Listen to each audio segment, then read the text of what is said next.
Hi நண்பர்களே! நான் உங்கள் நண்பன். இன்று கொஞ்ச நேரம் உங்களோட பேசப் போகிறேன்.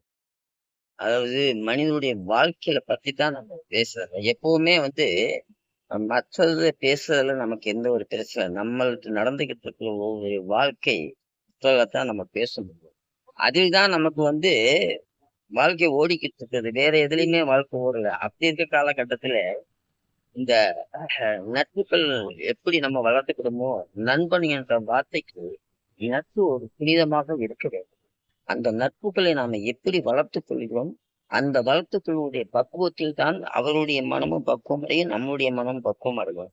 அப்படி இருக்கையில, சமயங்கள் அப்படிப்பட்ட ஒரு புனிதமான நட்புகள்ல ஒரு கீறல் விழுகிற மாரி ஒரு வார்த்தைகளை பயன்படுத்தி, அந்த வார்த்தைகள் மூலமாக மனவேதனைப்பட்டு பிரியும்போது, அந்த பிரிவில் கிடைக்கிற ஒரு பயங்கரமான ஒரு துக்கம், மனவேதனை இதை யாராலும்